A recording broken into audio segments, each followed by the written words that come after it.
Welcome everyone to the Gavel. I'm Terry Kumi. Now we're days into the nationwide protest, which seems to be winding down and losing momentum. But before we bring you a report on how Parliament reacted to the news of the protest before the protest, let's take a look at the emergency plenary session of both chambers of the National Assembly. Now, both chambers amended the 2024 appropriation bill, which provided for 35.05 trillion naira in expenditure for the 2024 fiscal year, as well as the Finance Act. Take a listen. This is one of the many town halls being held across the country to pacify some Nigerians who intend to protest the increased cost of living in the country from the 1st of August.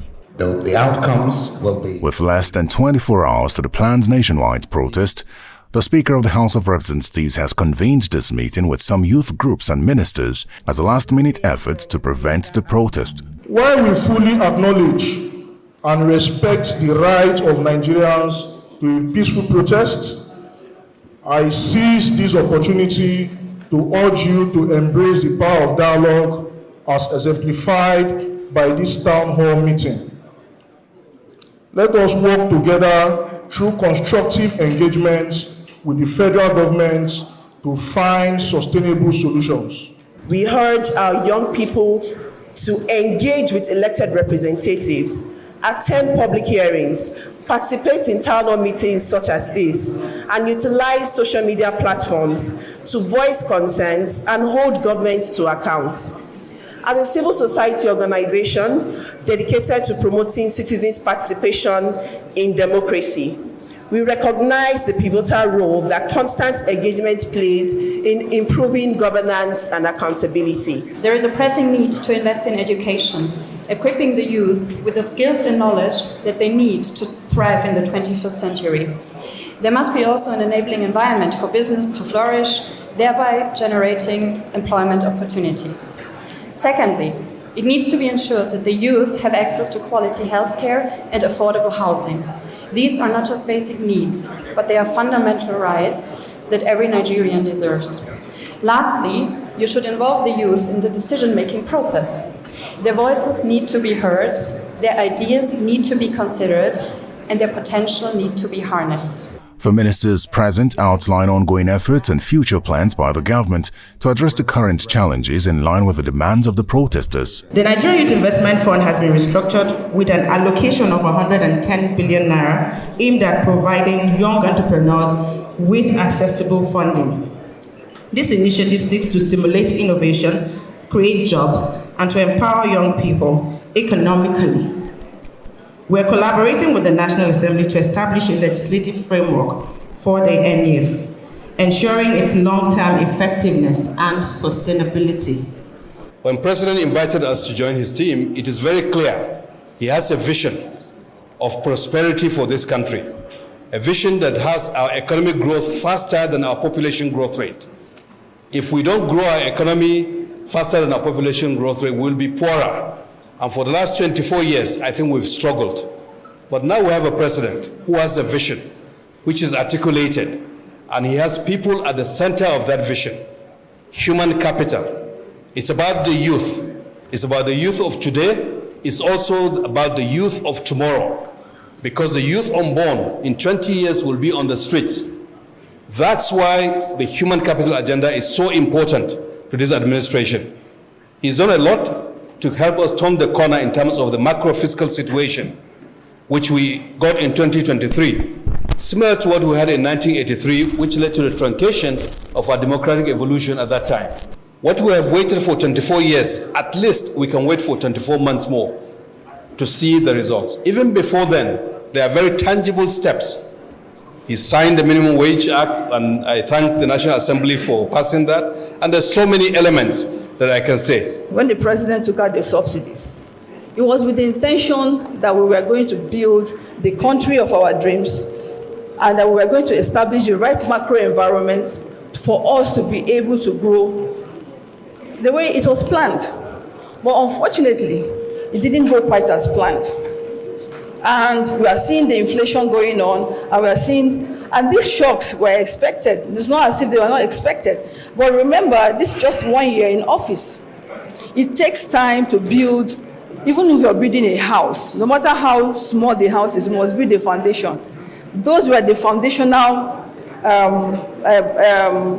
job that the president, the economy had to go through before we began to build the blocks. The Speaker of the House in his address makes a passionate appeal to the youths and promises to extend the discussions from the engagement to the President for implementation. This town hall offers a platform for frank, respectful, and constructive engagement.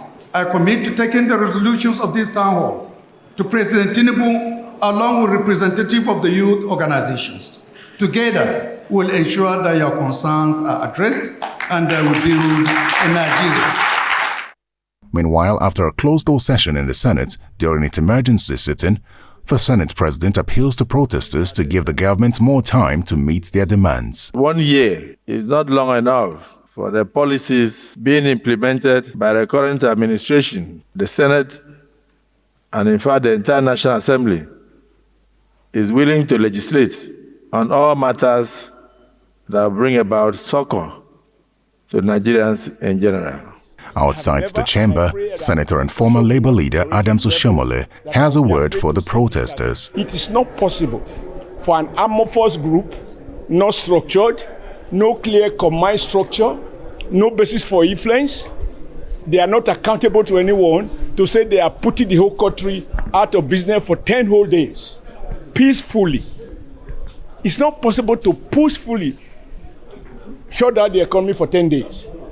Therefore, my appeal to well-meaning youths and even elders, because talking about challenges, let's face it, our elderly people are even worse off. Because now they don't even have the energy for alternatives. So my appeal to Nigerians is not that go and do peaceful protests. No, you cannot peacefully demand regime change. Nigerians have settled for democracy. And let nobody say he wants to reclaim Nigeria, because Nigeria is not under foreign occupation. President Tinubu is a Nigerian. There's no question about it. All of us are Nigerians. And we will stay here together, as Buhari was said. We will stay here together and salvage our country together. With less than 24 hours to the protest, various levels of government are hopeful that their frantic efforts would prevent the planned nationwide protest amid fears of a possible escalation. Now, just before the protest on Thursday, the Speaker of the House convened a town hall to dissuade the protesters. So here's a report on that meeting and the Senate's reaction as well. Lawmakers reconvene in the upper chamber for an emergency session, days after officially commencing recess. The upper chamber begins by observing a minute silence in honor of the late Senator Ifeanyi Ubah, who passed on days ago. Distinguished Senator Ifeanyi Ubah rests in perfect peace. A bill seeking to amend the CBN Act to increase the total CBN advances to the federal government is sponsored and debated. I stand before you and my respected colleagues to lead the debate on this bill, which seeks to amend the Central Bank of Nigeria Act to increase the total CBN advances to federal government. The very essence of this bill, dear colleagues, is to enable the federal government meet its immediate and future obligation due to the government's increasing needs for funds to finance the budget deficits and other expenses. I support that we increase from 5 to 10% from some of the numbers that I have worked on, which I have. What matters is that when we borrow, we repay. When we borrow, we repay. And we should put a timing for the repayment. And I support that it will be too uncommon to increase the level of borrowing from 5% to 15%. That will be too wide. This particular borrowing is for infrastructure, nothing more. It can't be for recurrent expenditure.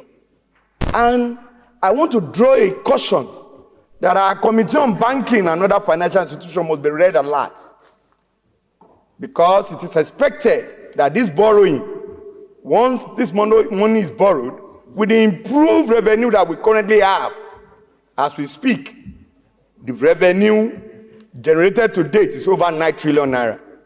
We must be ready to pay this money regularly. Minimum, in between borrowing should not be more than 3 months. The bill enjoys wide support in the upper chamber.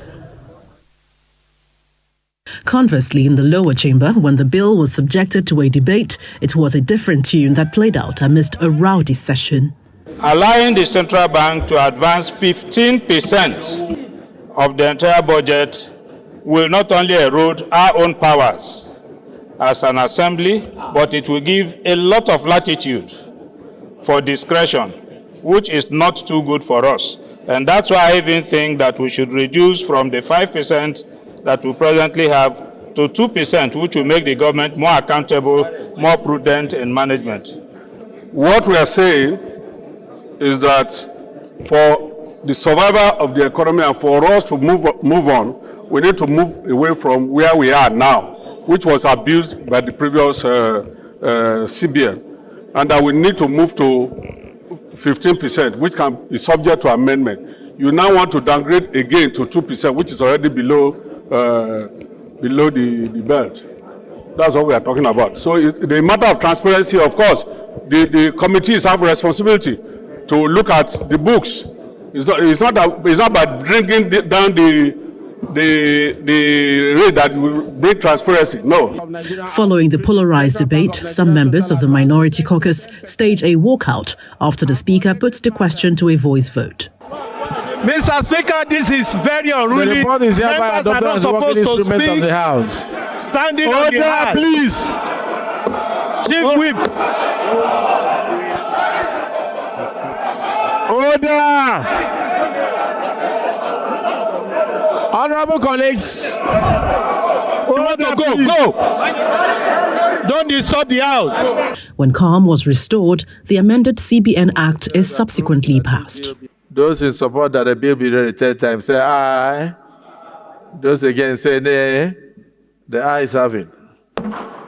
Both chambers equally repealed and reenacted the 2024 appropriation bill, which provided for 35.05 trillion naira in expenditure for the 2024 fiscal year. The reenactment followed an observation that clauses 13 and 14 of the bill passed 2 weeks ago, as well as the long title and explanatory memorandum, required an amendment to reflect the intent of the Appropriation Act. Let's turn to the Policy and Legal Advocacy Center plaque on concerns around parliamentary processes. Here's the breakdown.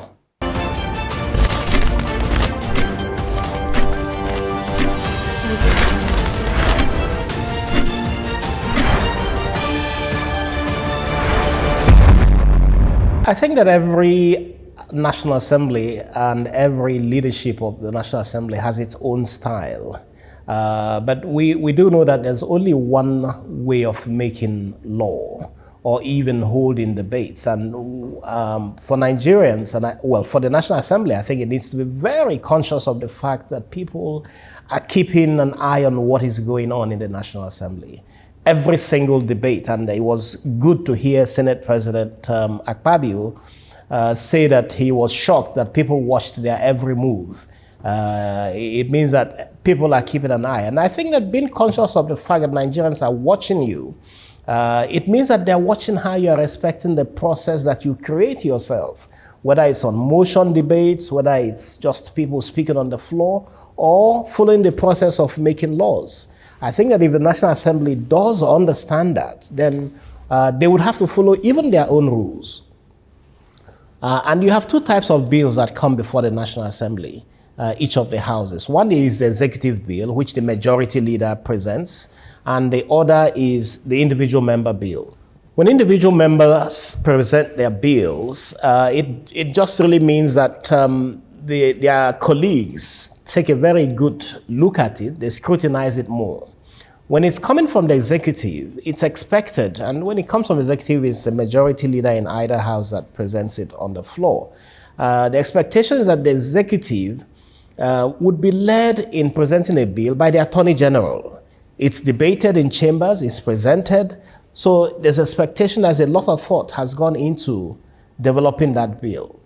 So when it comes in, members would take it far more seriously and expedite it. But no one expects that when an executive bill comes to the floor, that members of the National Assembly would not debate it. And I think it's worrying for a lot of us who have kept a close eye on the National Assembly over the last several years or even decades. It becomes worrying when we see that the oversight functions, the lawmaking functions of the legislature gets compromised simply because an executive bill is presented. The rules of the House and the Senate are quite clear. When a bill is presented, it goes through first reading, which is just a mention of the bill. It goes through second reading, which means that after that, it goes to public hearing. And the public hearing must identify the stakeholders and the public to come and examine the bills and do analysis and present any concerns that they have. And members of the National Assembly have to listen to understand what people who might be affected by the bill are saying. After that, and taking into cognizance the concerns of stakeholders and citizens, the National Assembly must decide then whether to accept the bill or to amend it or to review it before it passes it or rejects it.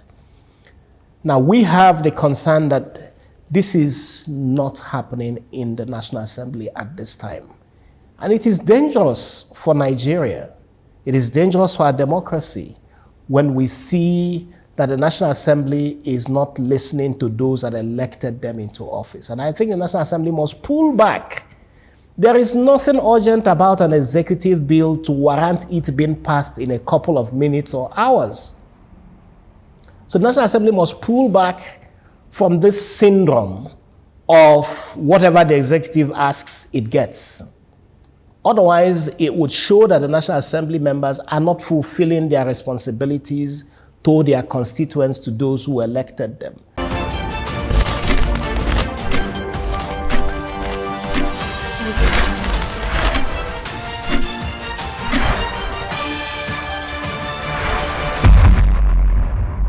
And on Constituency Focus today, let's hear from Honorable Francis Waive, representing Ughelli North and South, Udu Federal Constituency of Delta State in the House of Representatives.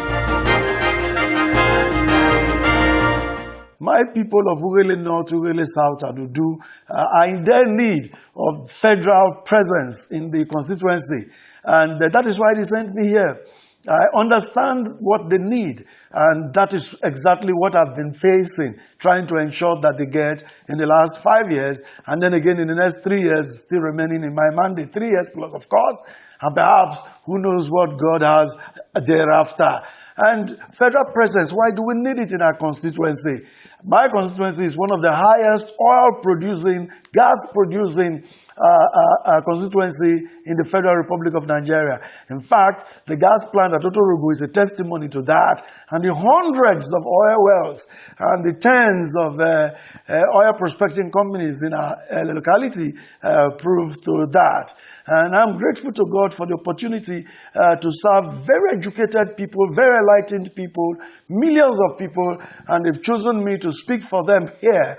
It is something that I am thrilled about. And my first priority here is to ensure that laws are made that are favorable to my people, laws of our country. So where there is need for amendment and where there is need for fresh legislation. I'm glad to say that in my first tenure, I did nearly 40 bills. In fact, the other paper nominated me as a semi-finalist among one of those who scored the highest number of bills in the 9th Assembly. And not just the highest number, quality bills also, establishment bills, amendment bills, and fresh bills that I did propose.